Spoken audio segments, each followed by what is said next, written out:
চারদিকে যুদ্ধ বাঁধিয়ে যুক্তরাষ্ট্রের কোষাগার কম ফাঁকা করেননি ট্রাম্প। পরিস্থিতি এখন এমন পর্যায়ে পৌঁছেছে যে পরাক্রমশালী আমেরিকা নিজেদের ঋণ মেটাতে সাধারণ মানুষের পকেটের দিকেই তাকিয়ে আছে। সামাজিক যোগাযোগ মাধ্যমে খবর ছড়িয়েছে বিশাল ঋণের বোঝা কমাতে মার্কিন সরকার জনগণের কাছে এক প্রকার আর্থিক সাহায্যই চাইছে, জানিয়ে বিশ্বজুড়ে ব্যাপক শোরগোল। তবে পর্দার পেছনের আসল ঘটনা হলো মার্কিন ট্রেজারি বিভাগ তাদের ৬৪ বছরের পুরনো সরকারি অনুদান কর্মসূচিতে আধুনিক ভেনমো এবং পেপাল মাধ্যম যুক্ত করেছে। উদ্দেশ্য একদম পরিষ্কার, সাধারণ মানুষ যেন ডিজিটাল উপায়ে অতি সহজেই দেশের জন্য অর্থদান করতে পারে। অনুদান নেওয়ার এই পদ্ধতি সহজ করার পেছনে রয়েছে এক ভয়ঙ্কর গাণিতিক হিসাব।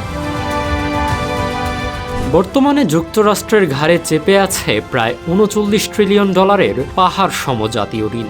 অর্থনৈতিক চাপ এতটাই মারাত্মক যে মোট বাজেটের প্রায় ১৭% চলে যাচ্ছে কেবল এই বিশাল ঋণের সুদ মেটাতে। তার উপর সাম্প্রতিক ইরান সংঘাতের প্রথম কয়েক সপ্তাহেই কোষাগার থেকে উড়ে গেছে অতিরিক্ত $১২ বিলিয়ন।